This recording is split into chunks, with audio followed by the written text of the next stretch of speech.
Any questions for Mr. Addison? Representative Chapman.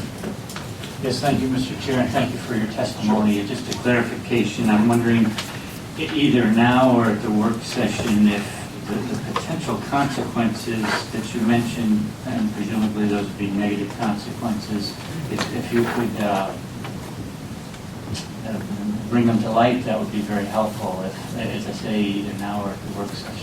I can comment right now, and as I said in the testimony, some of the things in the bill are a little vague, but my concern is that it's trying to get at removing all regulation on food processing, and also I don't want to see anything that inhibits the right of the commercial person to farm commercially and not be able to produce in his way also. That's my concern, is that I don't know, I can't tell exactly what the bill is trying to do. Thank you for clarifying that. Yep. Thank you for clarifying. Joy Metcalf.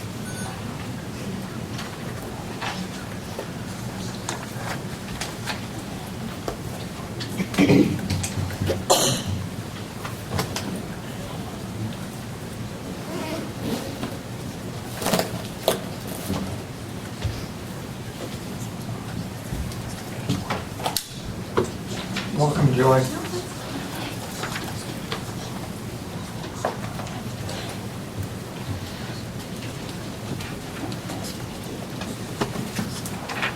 Senator Edgecombe, Representative Hickman, and honorable members of the committee.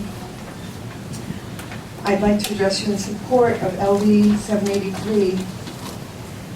Traditionally, people procured their food from whatever source they chose. My own grandparents raised their own food, sold to their own neighbors, sometimes door to door. It's only been in the past several decades, with the rise of agribusiness, that food has been regulated and the power to interact with local farmers and producers has been curtailed. Yet the Declaration of Independence, upon which both the federal and the Maine Constitution are based, recognizes the right to life, liberty, and the pursuit of happiness. What is more fundamental to life than food? And what is more fundamental than the liberty to choose what foods we want to nourish our bodies and our families? We have seen the growth of regulation for every area of our lives. And we've even seen a federal judge agree that no one has a right to choose what they'll eat. With this kind of insanity already raising its ugly head, we need protection for the most basic of our rights. I therefore support the proposed amendment, LD 783, with one modification. We have a right to choose what we eat. The phrase right to food is, in my view, problematic, because I can foresee somebody saying, I have a right to food, and since I don't have any, and you do, you have to give me yours. So I'd like to see the phrase right to food struck and the text changed to read, every individual has a natural and unalienable right to acquire food for that individual's own nourishment and sustenance by hunting, gathering, foraging, farming, fishing or gardening, or by barter, trade, or purchase from sources of that individual's own choosing, and every individual is fully responsible for the exercise of this right, which may not be infringed. And thank you for your time. Thank you, Joy. Questions? Thank you for your testimony. Carolyn Burke. It's Kaylee. Kalish. Sorry. It's okay. Hello, everyone, ladies and gentlemen. I'm Kaylin Burke. I'm from the Chias. Sorry, excuse my, I had a slight cold. I am here in favor of Bill LD 783. And the reason I am in favor of this is because I believe that the community and each state should be independent, and they should be able to provide their own food and their own necessities. I think that it's very important. We have the capabilities in Maine to provide our own food. We actually need very little help from the rest of the country. We have so much land that we can farm on. We have fish, we have meat. There's no reason that we should be importing food into Maine. And I think the fact that we're so dependent on outsources makes us very vulnerable as a community. It makes it once we lose that food coming to us, that makes us very vulnerable. We're not prepared for that if anything were to happen. I think we should be as independent as possible. And also another reason I am for this is because the companies that are providing our food are not just food companies. There are companies that are involved in other businesses such as pharmaceutical companies. Now this is very interesting because I was doing a little research the other day. Monsanto, for example, is not just a food company. It started out as a chemical company. And some other companies as well, but it's also a pharmaceutical company. So what's happening is they're modifying their food that makes you sick. And then when you're sick, you then have to buy drugs from them. So they're doubling their income. You have to buy their food. And then in turn, that food is making you sick, so then you have to go buy their medicine. And I think that's very dangerous. I think we should be very wary of that because we're just money making, we're cash cows for them, essentially. And my local farmers, they don't see me like that, and I can trust them. I know where my food is coming from. I know that they don't have their hands in other companies, and they're not making money off of me some other way. And so that's why I am in absolute favor of this bill. And I also do want to point out that I am absolutely in favor of labeling GMOs. Thank you. Questions? Thank you for your testimony. Thank you, Taylor. You're welcome. Kalia Burke? Kalia? I'm sure you're correct. Thank you. No, that's right. Good afternoon, everyone. I'm Kalia Burke, and I just want to say that I am in support of both the bill LD 783 and the bill 991. I'm in support of the first bill because I feel like traditionally, for hundreds of years on this mainland, people have gathered food, fished for it, and it's their right as to be able to provide for their families from traditional ways without obviously hurting others. They can't go into other people's land if it's posted, keep off, and hunt. So I think that people will still be safe from people trying to take their food, but on land that is not claimed, they can fish and do other things, and I think that that is a right for Mainers.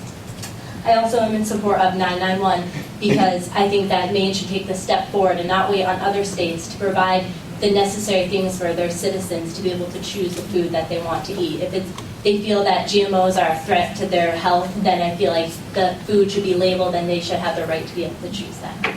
So I'm in support of both those bills. Thank you. Thank you. Kalia. Is it Choli? It's Choli? Yes. Welcome. Hi, I'm Joey Renzullo, and I come up here from the Chias to speak about this. I would just like to point out that one of the most basic things in your self-dignity is being able to provide for yourself and for your family. And to be able to do that, to be able to forage for food, fish, etc., to provide for your family gives you a sense of independence and dignity. And I think that there's a lot of poverty in the state of Maine. There are a lot of poor people here that maybe can't afford to buy the best foods or enough food for their families. And if we had the right to do this, just completely free to provide our own food, I think that would actually relieve a huge burden on the taxpayers, because a lot of people depend on food stamps, welfare, etc., to have enough food for their families. And so that's the point that I would just like to make today, that I think that by freeing people up to provide for themselves, it would restore their dignity and get them off the dole, which the governor would like a lot. I also want to say that, so I'm in support of LD 783, and I'm signed up to speak on the other one, but we actually have to go back because it's another 3.5-hour trip back for LD 991, which I'm also in support of labeling. I raised my children on a vegetarian lifestyle. So you're not going to testify on 911, you're just going to throw it in now on your time? Is that what you're saying? Is that okay? Sure. But, Thank you. Yeah, as long as you don't ask for 3 minutes later. Or no? Thank you. Now I'll give you a few It will extra. save a few minutes. Now I'll give you a few extra seconds for my interruption. Okay. I would just like to say that because I raised them vegetarian, we eat a lot of soy, a lot of grains, a lot of things that I didn't know were genetically modified until very recently. But I was noticing health issues. And as I've been doing my research on genetically modified foods, I've been seeing that there's a huge increase in diabetes, in obesity, and some of the things. I'm not a big eater, and yet I was gaining weight and I couldn't figure out why. And I'm also very active. I've raised 9 children, and so I've been very active. You know, never went on welfare or anything, but we provided for ourselves. And as my health started suffering, I couldn't figure out, and then I started learning about GMOs, and I think there's a correlation there. So I'd like to point out that I have to buy organic now because I want to avoid genetically modified foods.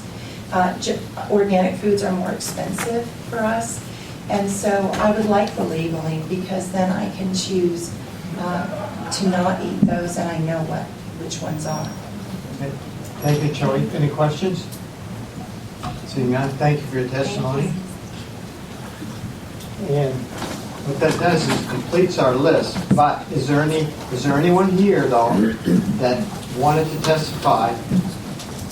I would give you an opportunity if you would do it now. On any other bill or just No, this just this one. Hi. You can stay standing if you want. I understand some of you have been sitting a long time, but Yeah. just, okay. We're on the other bill that's coming up after this. Okay.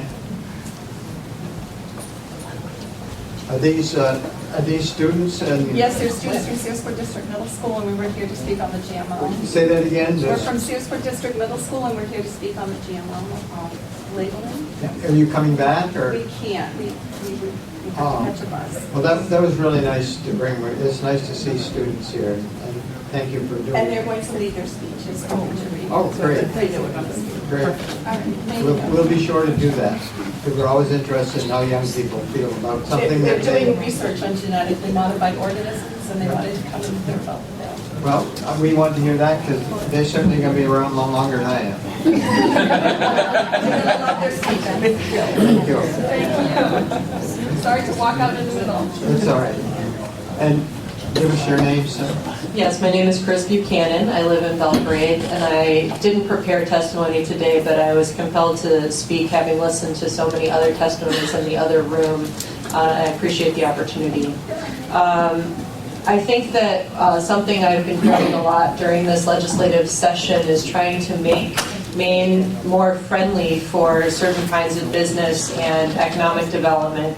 And I've noticed in the work that I've been doing to protect water and make sure that our transportation planning is appropriate for Maine, I've noticed that small farmers, and especially young people, are coming to Maine more and more to farm, or staying in Maine, grew up here, and are actually able to stay in Maine because they can still find affordable land to farm. So I think that making the statement that Maine is allowing the right to food is a huge step in making it friendly towards that kind of farming, the small-scale farming, where you're not replacing a bunch of workers necessarily with a lot of mechanized production. I don't have a problem with that kind of production. I do have a problem with the control that the larger agricultural industry seems to have over production and trying to push small farmers out of business, which I see personally. I see it amongst a bunch of my friends who are farmers and struggling to make it here in Maine. So I think anything that this committee could do that would make it friendlier for small farms to operate profitably would be a huge step in providing a really ethical form of employment for folks here in Maine. And I haven't really heard a strong testimony yet, and mine isn't it either, about the economic benefits of the right to food.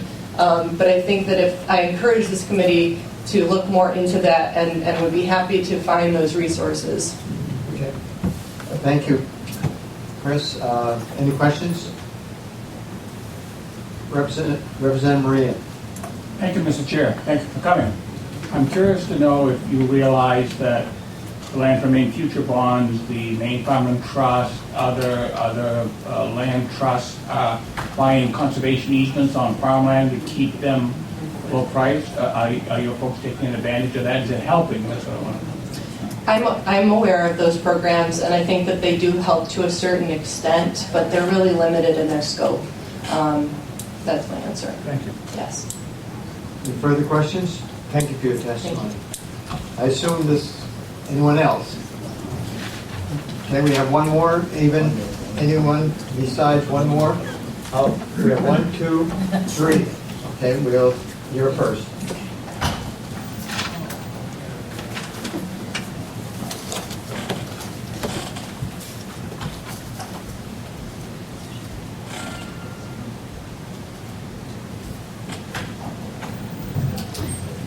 Hi, my name is, good afternoon, committee, Senator Edgecombe. I did not plan on speaking today. I'm Roxanne Ryan, and I come from Montville, Maine. I feel like I need to stand up and say that I am in favor of this bill. I have just started a small dairy goat farm and see this as an opportunity to open up avenues so that we can become prosperous at the business that we have established. My 2 teenagers are wanting to go to school for sustainable agriculture. I would like for them to be able to make a business and have it be profitable and be able to exchange with my neighbors and people around me the food that I have and be able to provide for others and the people in my state and in my community. I would like to be able to do it in a profitable fashion. I would like the economy of Maine to benefit from our farms. We have such a vast resource that we could be availing ourselves of, and I don't feel that we are able to do so as we become more constrained by more and more regulations. And I do believe that we will be able to control the safety of our foods because I care about what my family eats. I'm not going to produce something that's going to make my family sick. And I'm not going to sell it to you or trade it for you because my kids are eating my food. And I would like other people to be able to have the availability of food that is produced by people that care. I can tell you I care about what goes into my animals. I care about my animals. I care about my garden. I care about these things more than maybe a CEO of a company that is quite a bit larger. I see it from a different perspective. I would like Maine to prosper. I'd like my farm to prosper. I'd like my kids to be able to do the same thing. And I think this will protect their abilities to do so. Thank you very much. Questions for Roxanne? Seeing none, thank you, Roxanne, for your testimony.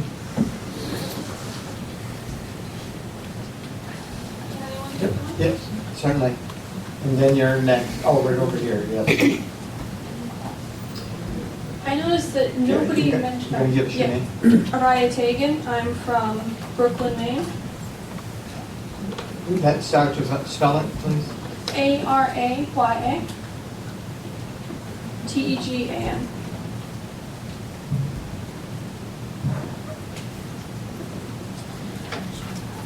And I am speaking in favor of the bill. No one mentioned how empowering raising your own food is, or hunting, or foraging. But as the decades go on, depression, anxiety, PTSD, they're becoming more and more common. So let's pass this bill. Let's empower our people. Thank you. Thank you. Question? No, I don't see any questions. Thank you, Ryan. You're on, sir. Peter Sirois, Madison, Maine. First name again? Peter, Sirois.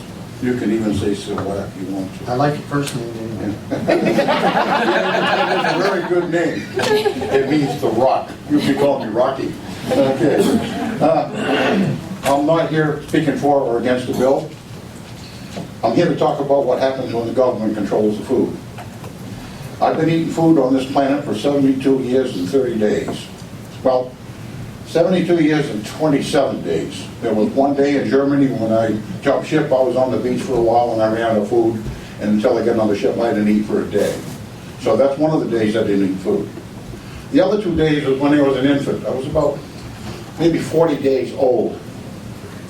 I was born during World War II. We were on ration stamps. You couldn't get enough sugar for anyone that wanted a lot of sugar. Without sugar, well, I was allergic to milk of any kind, and my mother had a medical condition. I couldn't drink her milk. So I was stuck with having to drink formula.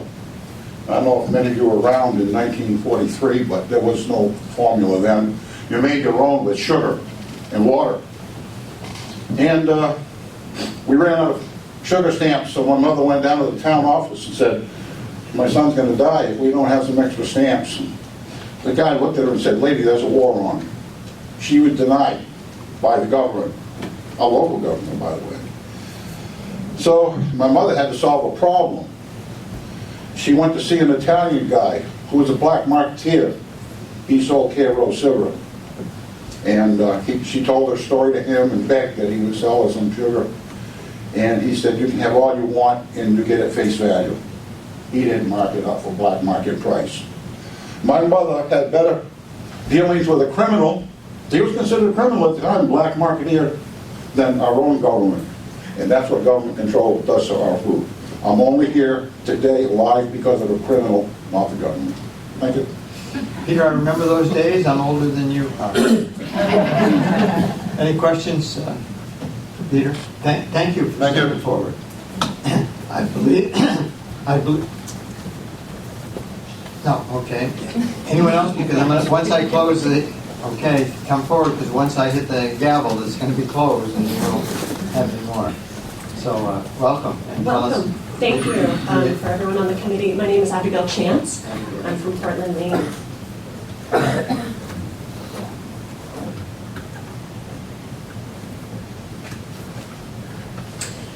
So I also did not prepare a testimony, but I was moved to speak today. I'm a social work graduate student at UNE, and I encourage you to vote for this bill. For me, this is, as many other people said, it is about the right to choose our food, but it's also about social justice, which is something that's very important to me. I work with clients in Portland that don't have access to food. It's baffling to me that some people in our government think that access to food is not a problem. It's a huge problem, and for this reason, I think that this changing the Constitution to include the right to food will set a precedent that will help all people, whether they're farmers or they're living in cities or suburban areas, to have the right to food. And I hope that it will encourage services, programs, and other things to get funding and support that will encourage that. So thank you very much. Questions for Abigail? Seeing none, thank you for your testimony. If you'd like to step forward, please.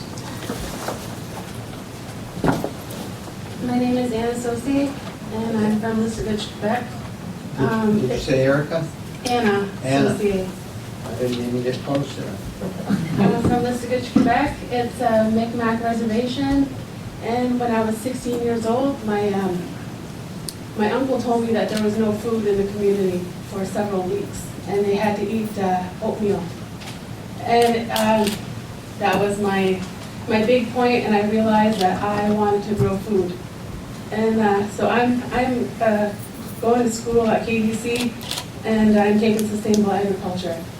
And I just wanted to support, encourage you to support this bill, because it's important to all of the people in Maine.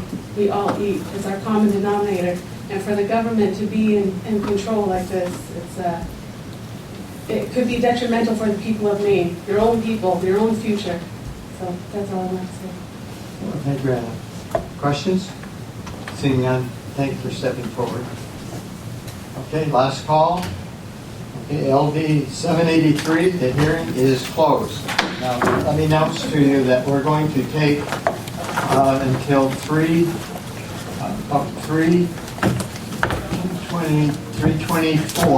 3:24, our meeting will start up again.